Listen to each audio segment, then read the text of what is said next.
সুতরাং মৃত্যু আসার আগ পর্যন্ত আমরা যারা খাদেম আছি এ জমিনে আল্লাহর দ্বীন কায়েম করার চেষ্টা চালাবই। বাধা যদি কেউ দিতে আসে তর্কাতর্কি হবে, এতদিন সেটা হয়েছে।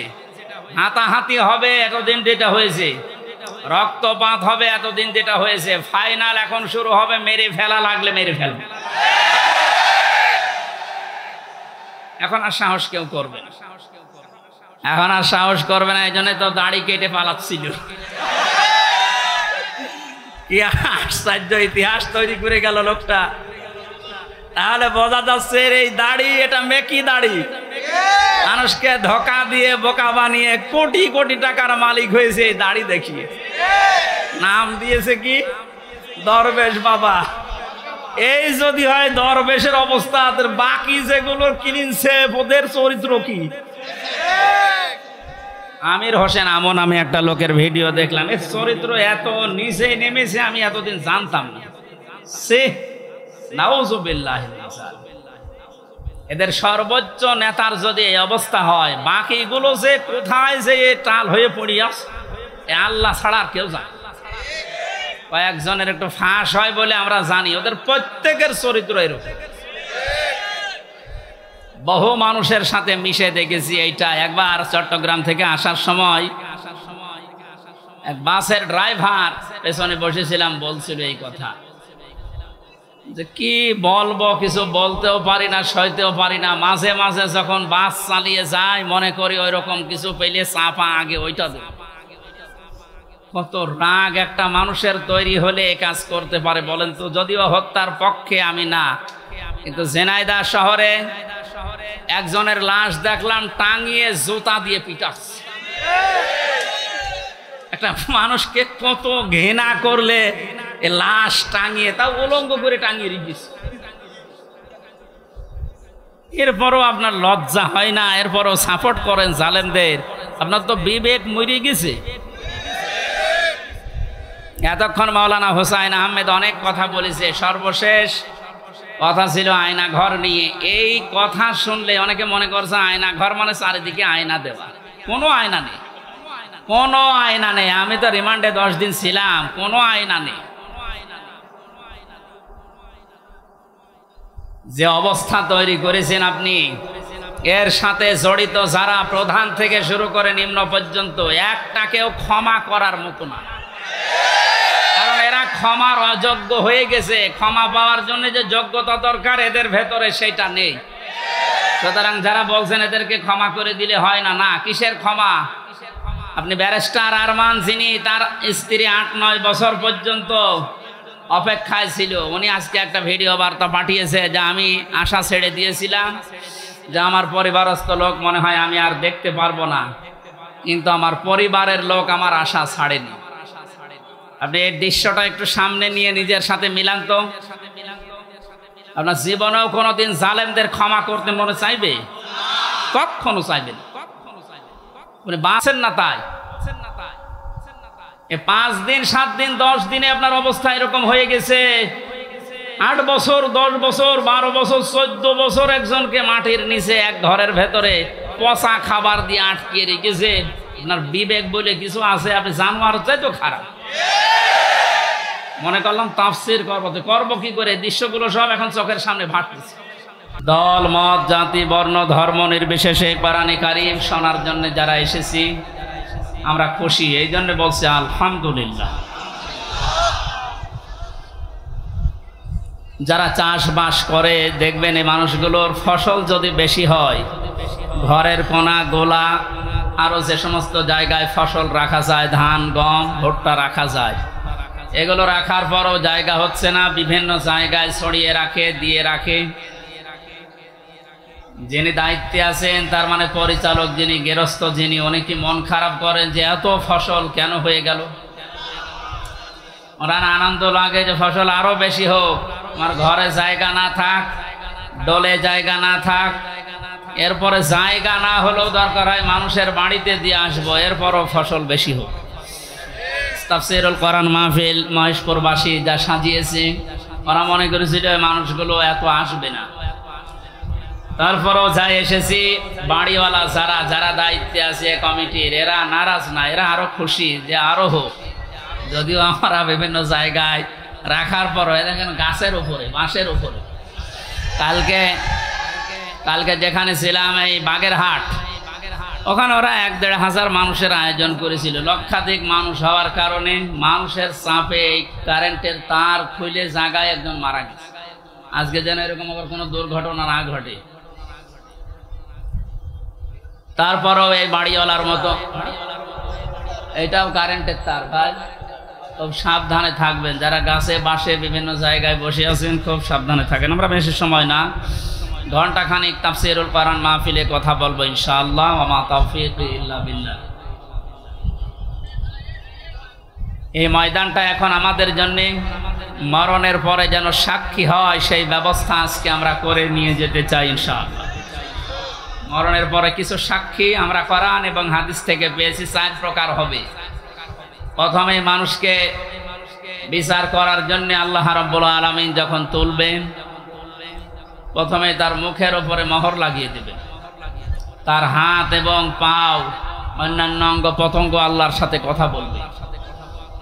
সূরা ইয়াসিনের 65 নম্বর আয়াতে আল্লাহ জানিয়েছেন, আল ইয়াউমা নাখতিমু আলা আফওয়াহিহিম ওয়া তুকাল্লিমুনা আইদিহিম ওয়া তাশহাদু আরজুলুহুম বিমা কানু ইয়াকসিবুন। জোরে বলেন আল্লাহু আকবার। আল্লাহ পাক বলেন, আজকের এই দিনে তোমার মুখ আমি সেলাই করে দিলাম, মুখে মোহর লাগিয়ে দিলাম, তোমার হাত এবং পা অন্যান্য পতঙ্গগুলো আমি আল্লাহর কাছে তোমার বিরুদ্ধে পক্ষে সাক্ষী দেবে।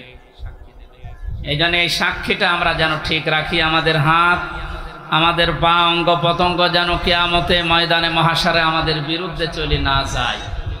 এমন এমন কাজে হাত দিয়ে করা দরকার, এমন এমন কাজে পা দিয়ে করা দরকার, কিয়ামতে যেন এটা আমার পক্ষে দাঁড়িয়ে সাক্ষী দিয়ে আমাকে জান্নাত পর্যন্ত পৌঁছিয়ে দেয়। এই যে আইদিহিম, তোমাদের হাত, এই হাত মানে শুধু এই হাত না, তাফসীরের ভাষায় এসেছে হাত মানে ক্ষমতার হাত।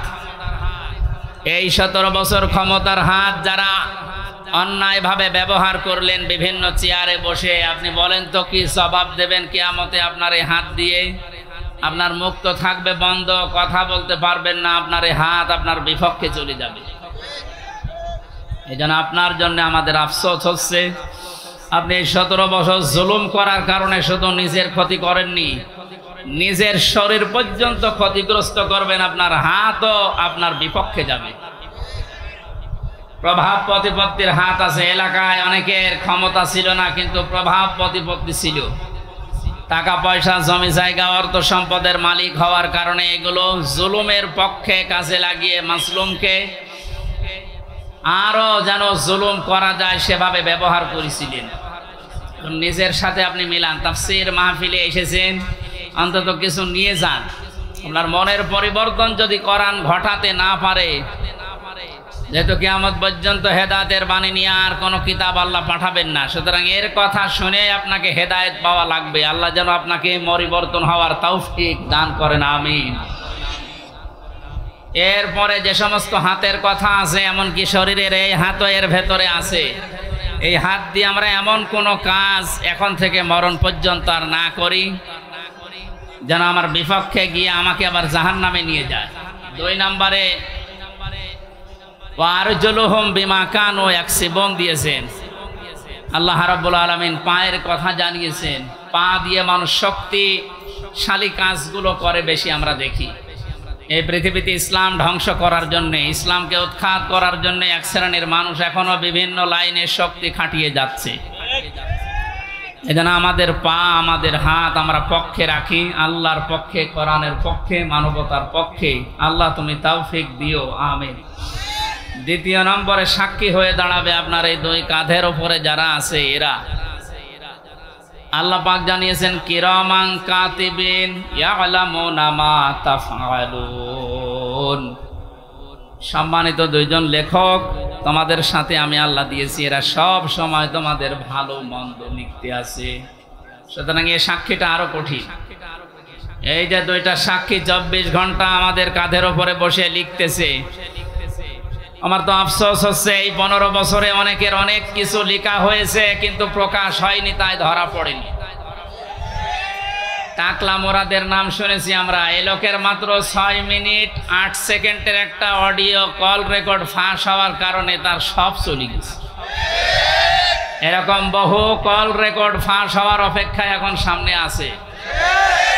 ভাতের হোটেলের মালিক হারুনের মাত্র কয়েক সেকেন্ড, সব হারিয়েছে।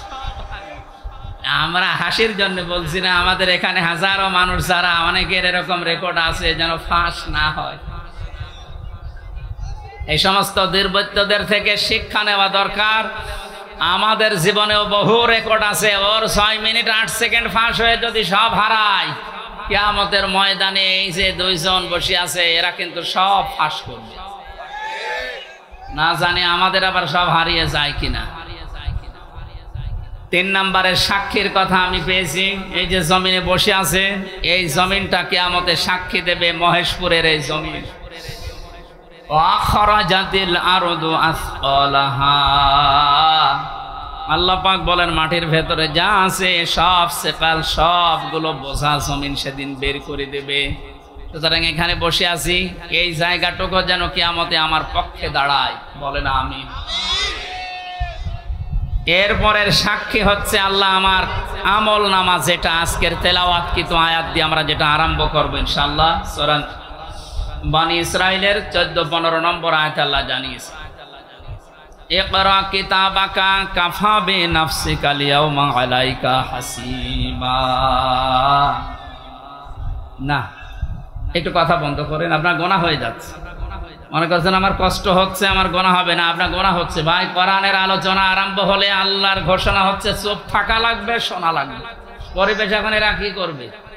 আর জায়গা নেই, এই জন্য যেখানে দাঁড়িয়ে আছেন, বসে আছেন, শুয়ে আছেন, থাকেন, কথা শুনে। আবার বলছি চুপ করেন, কথা বলা যাবে না ভাই।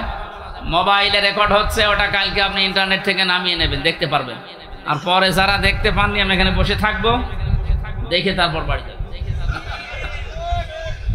কি বলবার করেন, এই কথা কানে আসলে আমি হারিয়ে ফেলবো। কথা বন্ধ করেন।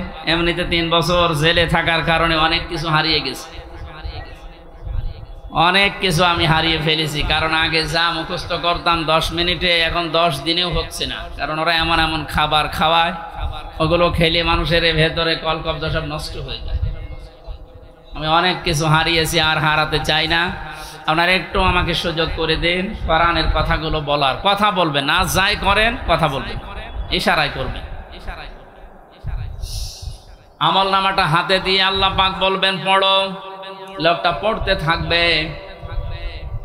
আল্লাহ জানিয়ে দেবেন এইটাই তোমার হিসাবের জন্য যথেষ্ট, আর কিচ্ছু লাগবে না। জান্নাতে যাবে না জাহান্নামে যাবে, এই আমল নামাটা যেটা ফেরেশতা লিখেছিল এইটাই বলে দেবে। আল্লাহর বান্দা এটা হাতে নিয়ে পড়া আরম্ভ করবে। কয়েক লাইন পড়ার পরে দেখবে না, এইটা তো জনগণের সামনে পড়া যায় না, লাইনটা বাদ দিয়ে পরের লাইনে চলে যাবে। হাজার হাজার সিসি ক্যামেরা নিয়ে দাঁড়িয়ে আছে ফেরেশতারা। আমি জেলখানায় থাকতে বিশেষ করে আমার আর মামুনুল হক হাফিজাহুল্লাহ, এই 2 জনের ব্যাপারে আলাদা কড়াকড়ি দিয়ে ওরা ক্যামেরা লাগিয়ে দিয়েছিল, যেন কেউ কথা বললে ওইটা ওরা অফিস থেকে দেখতে পারে যে কি কথা বলছে। অথচ আমাদের যে মামলা, আমার তো ছেড়ে রাখার দরকার ছিল জেলখানার ভেতরে। এই ঠনকো মামলা দিয়ে এত কঠিন কঠিন অবস্থায় নিয়ে গেছে, মানুষ এমনি টেনশনেই হাফ হয়ে যাওয়া। ফাঁসির কন্ডেম সেলের ভেতর ওরা রেখেছিল আমারই, আমারে রাখার দরকার ছিল তো ওই ওয়ার্ডে, যেখানে 70-80 জন মানুষ থাকে, যে এখানে সারাদিন থাকেন, গল্প করেন, নামাজ পড়ান, কোরআনের কথা বলেন, মাগরিবের পরে আপনারে ঘরে তালা লাগিয়ে দেন। 24 ঘন্টা এদিকে 2.5 হাত, এদিকে 3.5 হাত তালা লাগিয়ে দিত, থাক, কোনো যোগাযোগ নেই, যোগাযোগ বিচ্ছিন্ন। এই কঠিন অবস্থায় রাখার কারণে আমি বাস্তবতা একটা জিনিস টের পেয়েছি। কিয়ামতের ময়দানের এই যে আল্লাহ আমল নামাটা হাতে দিয়ে পড়বে, যখন পড়, এই লাইনটা আসলে যারা এই জুলুমের সাথে সম্পৃক্ত ছিল, ওই জুলুমের কথাটা ওরা পড়তে চাবে না। কোন লজ্জায় পড়বে? হাজার হাজার মানুষ তার সামনে থাকবে। আল্লাহর ফেরেশতারা ডাক দিয়ে বলবে, না, আজকে আর ফাঁকি দেওয়ার কোনো রাস্তা নেই। কত ক্যামেরা সামনে, সব ফেরেশতারা দেখছে, পড়ো এই লাইনটাও পড়ো, বিনা কারণে মানুষকে কেন কষ্ট দিয়েছিলে এইটা পড়ে শোনাও। যারা কষ্ট দিলেন এই 17 বছর, হাজার হাজার লক্ষ লক্ষ মানুষকে, আপনার বিবেকের কাছে বলেন তো, আপনি কি পড়তে পারবেন কিয়ামতে ওই লাইন? পারবেন না। এই জন্য তওবা করার সময় যেহেতু এখনো শেষ হয়নি, পশ্চিম দিকে এখনো সূর্য ওঠেনি, আপনি এখনো তওবা করতে পারেন যদি আল্লাহ কবুল করেন। কিন্তু দুঃখজনক হলো সত্য, একটা ভয়ঙ্কর তথ্য, আল্লাহু লা ইয়াহদিল কওমাজ জালিমিন, জালেমদেরকে আল্লাহ হেদায়েত দেয় না। আপনার কপালে যে কি আছে, নিজের কপালে আপনি নিজে কোড়াল মেরেছিলেন। আপনার জন্য এখন আমরা যারা মুসলিম, আমাদের আফসোস হচ্ছে যে আপনি কি করলেন, দুনিয়াও শেষ করে দিলেন, আপনার আখিরাতটা ধ্বংস অলরেডি হয়ে গেছে। আপনার থেকে আমরা শিক্ষা নিতে চাই, আমাদের বাকি জীবনে যেন আমরা এমন কোনো কাজ না করি যেটা আমি জনগণের সামনে পড়তে পারবো না, ঠিক আছে? তাহলে এই মাহফিল সাকসেস হবে। তাছাড়া আমি একেবারে হাব্বা জাব্বা দিয়ে স্টেজ সব ভেঙে ফেললাম, কোনো কাজ আছে? বাংলাদেশে ইসলাম কায়েম হয়ে গেল মনে করেন, কিন্তু আমার নাজাত হইল না, লাভ আছে? বলেন না কেন? ইসলাম কায়েম হোক না হোক আমার চেষ্টা করা লাগবে এই জমিনে। কারণ এই যে ইসলাম, এটা আল্লাহর তৈরি করা, আল্লাহর পাঠানো। আমি ইসলামের মালিক না, আমি ইসলামের খাদেম। আমি ইসলামের কি? এই যে জমিনটা, এই যে মনে করেন 2-3 বিঘা জমিন এখানে পড়ে আছে, এই জমিনের মালিক হচ্ছে ইনি, সভাপতি সাহেব, মুন্সি সাহেব। আমাদের মতো 8-10 জন কামলা, জন, মনীষ, পাট, লেবার যাই বলেন, উনি ভাড়া করিস যে আপনারা সকাল থেকে বিকাল 5টা পর্যন্ত এই জায়গায় ধান লাগান, এই জমিনে বিকাল 5টায় আপনাদের বেতন দিয়ে দেব। বিকাল 5টা বাজতে আর মাত্র 10 মিনিট বাকি আছে। কয় মিনিট? 8-10 জন মস্তান এসেছে মোটরসাইকেল নিয়ে, বড় বড় ছড়ি নিয়ে, সোনার ছেলেরা এখন যেটা ব্যবহার করতো, যেটা এখন পাওয়া যাচ্ছে, এইটা এখন নিয়ে এসে বলছে এ ধান আমরা লাগাতে দেব না, ধান লাগিয়েছেন যা আরো তুলে ফেলবো।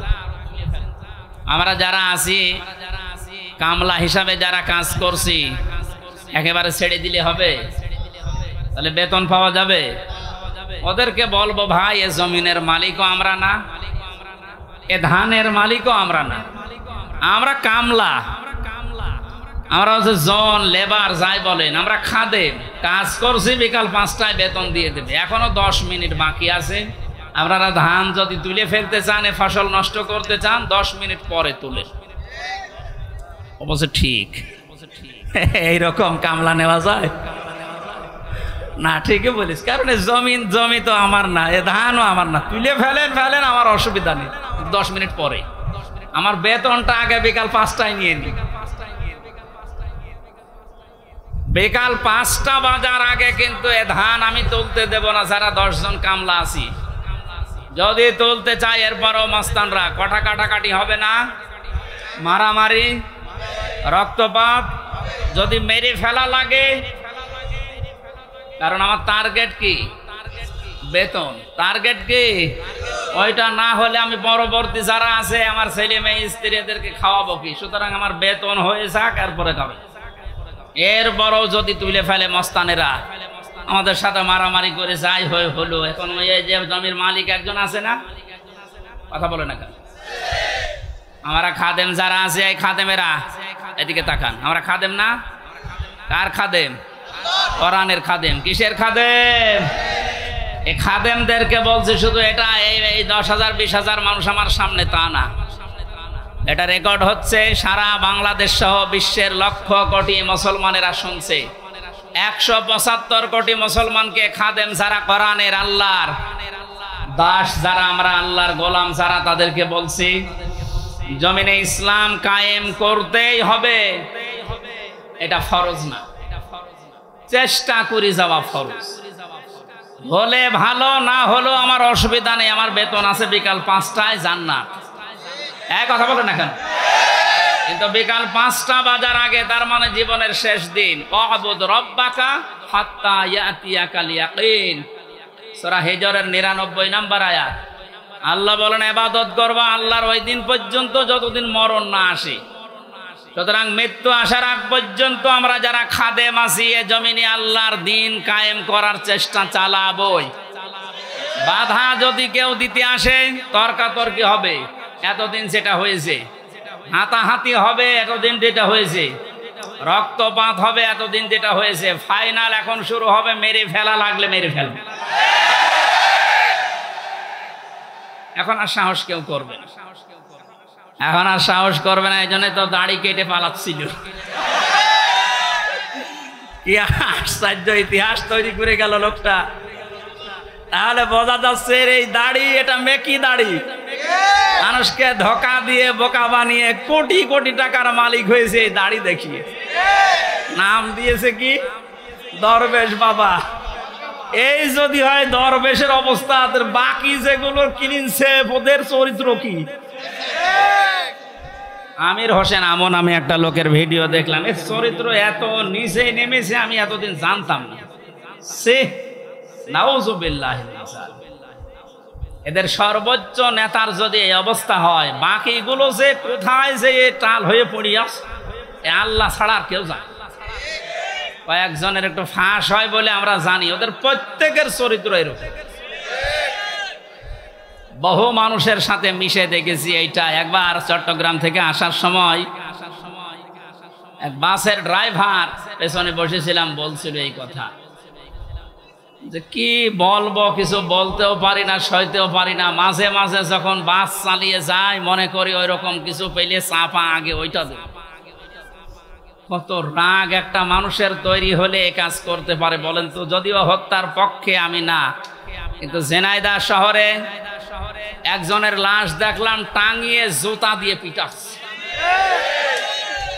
একটা মানুষকে কত ঘৃণা করলে এ লাশ টাঙিয়ে, তাও উলঙ্গ করে টাঙিয়ে রেখেছে। এরপরও আপনার লজ্জা হয় না? এরপরও সাপোর্ট করেন জালেমদের। আপনার তো বিবেক মরে গেছে। এতক্ষণ মাওলানা হোসাইন আহমেদ অনেক কথা বলেছে। সর্বশেষ কথা ছিল আয়না ঘর নিয়ে। এই কথা শুনলে অনেকে মনে করছে আয়না ঘর মানে চারিদিকে আয়না দেওয়া। কোনো আয়না নেই, কোনো আয়না নেই। আমি তো রিমান্ডে 10 দিন ছিলাম, কোনো আয়না নেই। যে অবস্থা তৈরি করেছেন আপনি, এর সাথে জড়িত যারা প্রধান থেকে শুরু করে নিম্ন পর্যন্ত, একটাকেও ক্ষমা করার মতো না।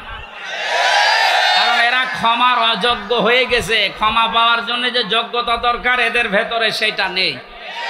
সুতরাং যারা বলছেন এদেরকে ক্ষমা করে দিলে হয় না, না। কিসের ক্ষমা? আপনি ব্যারিস্টার আরমান, যিনি তার স্ত্রী 8-9 বছর পর্যন্ত অপেক্ষায় ছিল, উনি আজকে একটা ভিডিও বার্তা পাঠিয়েছে যে আমি আশা ছেড়ে দিয়েছিলাম যে আমার পরিবারস্থ লোক মনে হয় আমি আর দেখতে পারবো না, কিন্তু আমার পরিবারের লোক আমার আশা ছাড়েনি। আপনি এই দৃশ্যটা একটু সামনে নিয়ে নিজের সাথে মিলান তো। আপনার জীবনেও কোনোদিন জালেমদের ক্ষমা করতে মনে চাইবে? কখনো চাইবে না। মানে বাঁচেন না তাই। 5 দিন 7 দিন 10 দিনে আপনার অবস্থা এরকম হয়ে গেছে। 8 বছর 10 বছর 12 বছর 14 বছর একজনকে মাটির নিচে এক ঘরের ভেতরে পচা খাবার দিয়ে আটকিয়ে রেখেছে। আপনার বিবেক বলে কিছু আছে? আপনি জানোয়ার চাই তো খারাপ। মনে করলাম তাফসীর করবো কি করে? দৃশ্যগুলো সব এখন চোখের সামনে ভাসতেছে।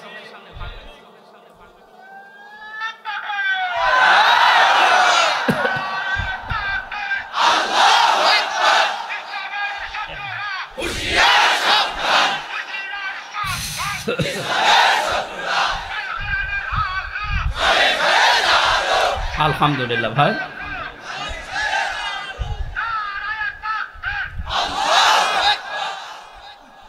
আমার ভাইরা, কোরআনে কারিমে আল্লাহ পাক জানিয়েছেন মায়ে আশফাআ শাফাআতান হাসানাতান ইয়াকুল্লাহু নাসীবুম মিনহা ওয়া মায়ে আশফাআ শাফাআতান সাইয়্যাতান ইয়াকুল্লাহু কিফলুম মিনহা ওয়া কানাল্লাহু আলা কুল্লি শাইইন মুকিতা।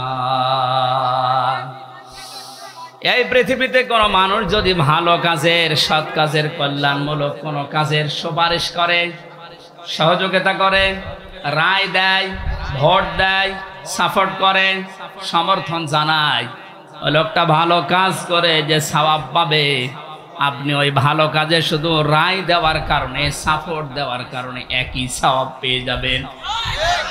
সুতরাং এই সুযোগ কিন্তু সামনে আসতেছে, ভালো কাজ করা যায় যে সমস্ত মানুষের দ্বারা। আপনি যদি ওই জায়গায় যেতে না পারেন, যারা ভালো কাজ করবে এদেরকে আপনি অন্তত সাপোর্ট দিয়ে, সহযোগিতা করে, রায় দিয়ে হলেও এগিয়ে যাবেন। লোকটা ভালো ভালো কাজ করে যত সওয়াব কিয়ামতে নিয়ে উঠবে, আপনি শুধু রায় দেওয়ার কারণে কিয়ামতে ওই সওয়াব নিয়ে উঠতে পারবেন। পরবর্তী শব্দ দেখেন, ওমাই ইয়াশফা শাফাতান সাজ্জিয়াতান ইয়াকুল্লাহু কিফলুম মিনহা। কোনো মানুষ যদি অন্যায় কোনো কাজ করে আর ওই কাজে যদি কেউ সাপোর্ট দেয়, রায় দেয়, ভোট দেয়, সমর্থন জানায়, খুশি হয়, ওই লোকটা অন্যায় করার কারণে যা পেয়েছে আপনি শুধু খুশি হওয়ার কারণেই তাই পাবেন। এত জুলুম নির্যাতন দেখার পরও যদি কোনো মানুষ জালেমের পক্ষে রায় দেয়, ওই জালেম কিয়ামতে যেভাবে উঠবে আপনাকে আল্লাহ ওইভাবেই তুলবে। আপনাকে আমি বাঁচাতে চাই, আপনি তো অত বড় জালেম না, এই জন্য আপনাকে আমি বাঁচাতে চাই। কোন জালেমের পক্ষে থাকবেন না। নবীজি বলেন, তোমার ভাই জালেম হোক আর মজলুম হোক, তাকে সাহায্য করো। সাহাবী বলেন, হে নবী, আমার ভাই যদি মজলুম হয় তাকে তো সাহায্য করা যায়, কিন্তু জালেম হলে তাকে সাহায্য করব কিভাবে? নবীজি বললেন, তোমার ভাই যদি জালেম হয় তাকে তোমার দায়িত্ব এই জুলুম থেকে ফিরিয়ে রাখা, এইটাই তাকে সাহায্য। সুতরাং জীবন দিয়ে যে মানুষগুলো জালেমের কবল থেকে আমাদেরকে মুক্তভাবে এই দেশে বিচরণ করার সুযোগ দিয়ে গেল, এই মানুষগুলো কিয়ামতের দিন যেন শহীদ এই শব্দ নিয়ে উঠতে পারে, বলেন আমিন। ময়দানে মাহশারে আমলনামাটা, কিতাবটা যখন আপনার হাতে আল্লাহ তুলে দেবে, বলবে তুমি নিজেই যথেষ্ট, জান্নাতে যাবে না জাহান্নামে যাবে।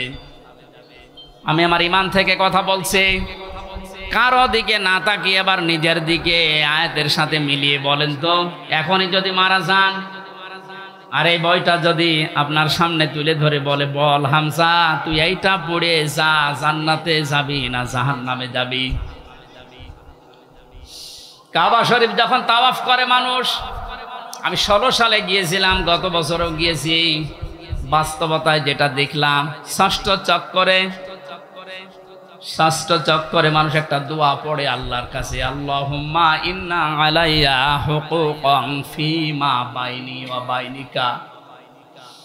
কাবার সামনে নিয়ে বলে, রব্বুল আলামিন তুমি আমার মালিক, আমি তোমার গোলাম, তোমার ভেতরে আমার ভেতরে বহুদিন পাওনা আছে, আমি বান্দা হিসাবে, দাস হিসাবে, গোলাম হিসাবে যা যা পাবো তুমি সেই বীর্য থেকে শুরু করে হামজা বানিয়ে সব দিয়ে দিয়েছো।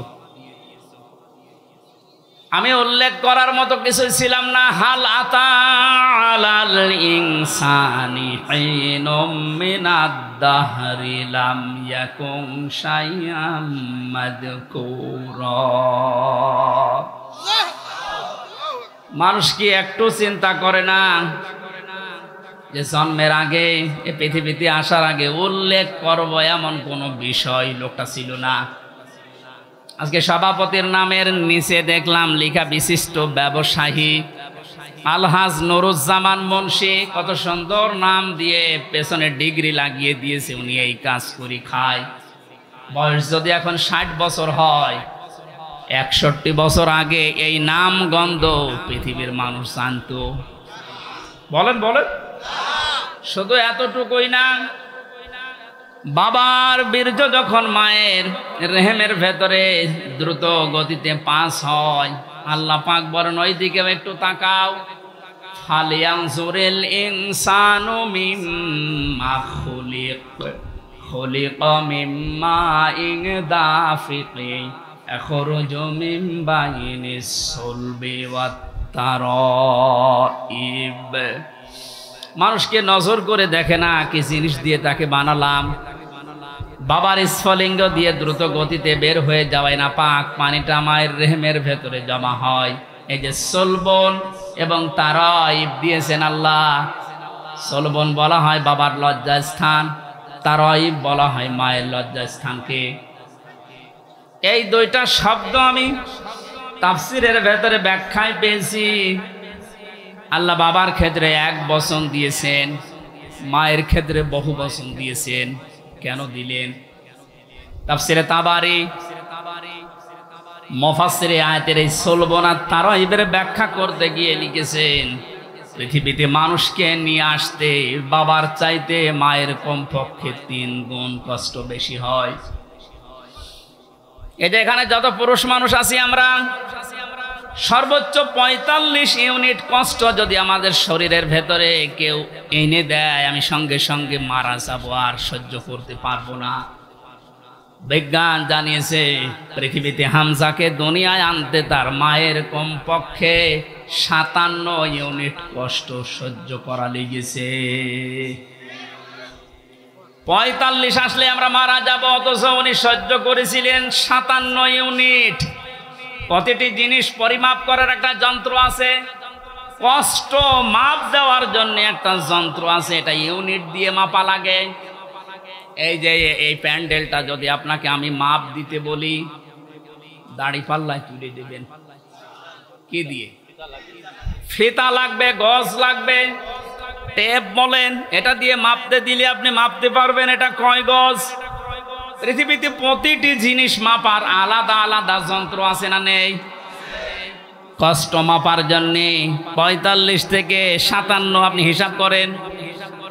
এতগুলো কষ্ট সহ্য করার পরেও শুধু শেষ করেননি। সূরা হাক্কাত 15, 16, 17, 18 এই আয়াতগুলোর তাফসিরে পেয়েছি, হামালাতুহু উম্মুহু কুরহা ওয়া ওয়াদাআতুহু কুরহা ওয়া হামলুহু ওয়া ফিসালুহু 30 শাহরা ইলা আখির আয়াত। আল্লাহ পাক বলেন, তোর মা তোকে কষ্টের পরে কষ্ট সহ্য করে পেটে বহন করেছে। শুধু এতটুকু শেষ করেনি, ডেলিভারির যে কষ্টটা এটাও সহ্য করেছে। এতটুকু শেষ করেনি, 2 থেকে 2.5 বছর পর্যন্ত বুকের দুধ খাওয়িয়েছে। কোন মানুষ যদি এই পৃথিবীতে বলে মায়ের কষ্ট ঋণ আমি শোধ করে দেব, বিশ্বনবী জানিয়েছেন জন্মের পরে যে 1 ফোঁটা দুধ তোমার মুখে মা দিয়েছিল, ওই ঋণটাও কিয়ামত পর্যন্ত শোধ হবে না।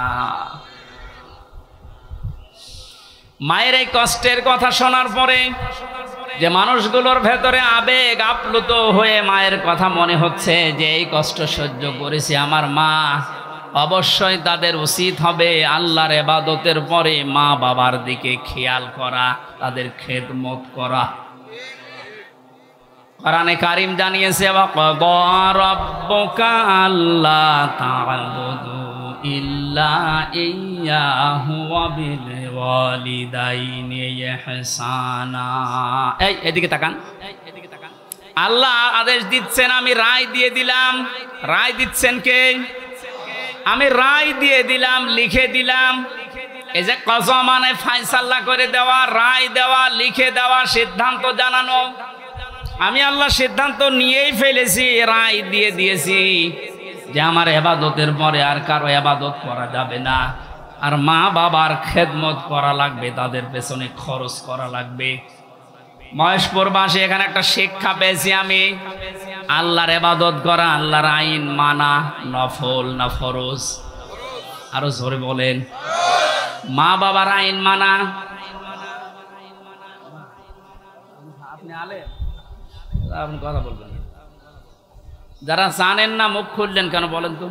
আমি এখানে একটা শিক্ষা নিতে চাই, আমি গতানুগতিক কথা বলি না। আপনি দেখেন তো কি এখান থেকে বের হয়। আল্লাহর আইন মানা আমরা দেখলাম ফরজ, প্রশ্ন করা যাবে? বলেন না কেন? আল্লাহর আইন আপনার বুঝে আসুক বা না আসুক, এটাই ফাইনাল, কোনো প্রশ্ন। আল্লাহর আইন মানা কি? সবাই মুখ খোলেন তো কি? মা বাবার আইন মানা ফরজ। এই যে মাঝখানে ওয়া আছে,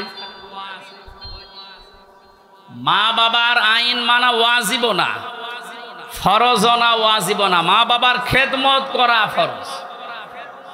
আইন মানা শুধুমাত্র আল্লাহর ফরজ। কার? আরো জোরে বলেন। আর আল্লাহর পরে রসুলকে আল্লাহ শরীয়ত প্রণেতা বানিয়েছেন, শারে। এজন্য উনি যে নিয়ম নীতিগুলো দিয়েছেন ওইগুলো ফরজ। মা বাবার আইন মানা ফরজ নয়, তাদের সেবা করা, খেদমত করা, টাকা পয়সা তাদের পেছনে খরচ করা কি বলেন না কেন? কেন ফরজ? কেন? আল্লাহ রাব্বুল আলামিন দলিল দিচ্ছেন, অখফিদ লাহুমা জানাহা যুল্লি মিনার রাহমা। এদিকে তাকান, এটা আলেম না? এটা শব্দটা আছে অখফিজ, খফজন মানে ডাউন করা, এরপরে ফল করা। খফজন মানে কি? ডাউন করার পরে ফল করে দেওয়ার আরবি নাম অখফিজ বা খফজন। আল্লাহ বলেন খফজন করবে। জানাহান মানে ডানা, দিল্লুন মানে ছায়া হয় বা নম্রতা হয়। তোর যে ছায়া আছে ডানা, আর এই ডানার ছায়াটা এভাবে ডাউন করার পরে ফল করে দিবি। আমার প্রশ্ন হচ্ছে, এ পৃথিবীতে কোনো মানুষের ডানা আছে কি? এটা কি? তাহলে আল্লাহ এখানে এদন দিত বা আবুদা দিত, এ শব্দ না দিয়ে জানা হন পাখির ডানা আল্লাহ আমাদেরকে দিলেন। আল্লাহ মনে হয় জানে না, তাই জানা হন দিলেন পাখির ডানা আমাদেরকে ধার করিয়ে। কেন? ডানা আর দুনিয়ায় কারো নেই।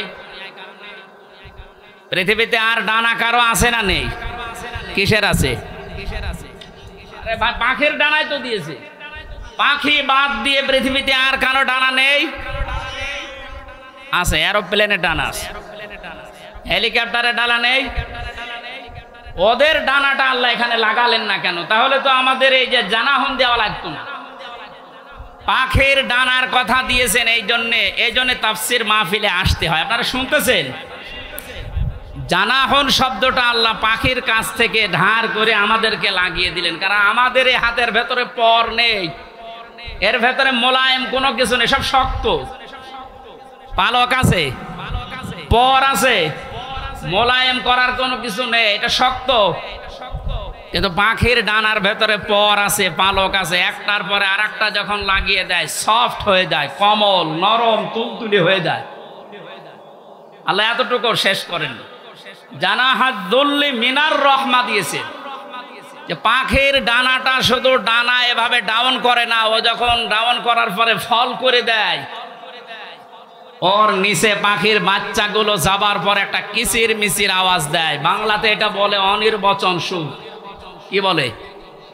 একটা অনির্বচন সুখ অনুভব করার কারণে ভেতর থেকে আওয়াজ হয় কিচির মিচির। আমরা মনে করি কিচির মিচির না, এ আনন্দটা, এ আওয়াজটা পাওয়ার জন্য না।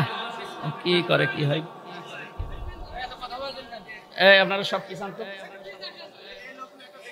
এত আস্তে পিছালে হবে না, আরো পিছান, পিছান, আরো পিছান, আরো পিছান, যান, আরো এক হাত যান।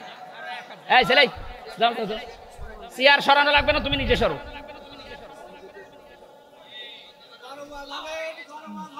কথা বোঝার কোনো ইনে তাফসীরুল কোরআন মাহফিলে আমি আর কি করছি? কথা বোঝার চেষ্টা করেন ভাই। আল্লাহ রাব্বুল আলামিন পাখির ডানাটা এই জন্যই দিয়েছেন মানুষকে বোঝাতে, পৃথিবীর বান্দা বান্দিরা, তোমার মার বাবা যখন শেষ বয়সে চলে যাবে, তারা যেন তোমার এই পাখির ডানার মতো হাতের যে ছায়া, এর নিচে পড়ার পরে যেন একটা আনন্দ অনুভব করে, যে আমার হামজা থাকতে অন্তত আমার আর কোনো চিন্তা নেই। মহেশপুরবাসী কত আলেম এখানে বসে আছে, হাজারো মানুষ আমরা। বলেন তো, আমাদের মা আর বাবা এখন শেষ বয়সে এসে এইটা বলার মতো স্কোপ পাচ্ছে?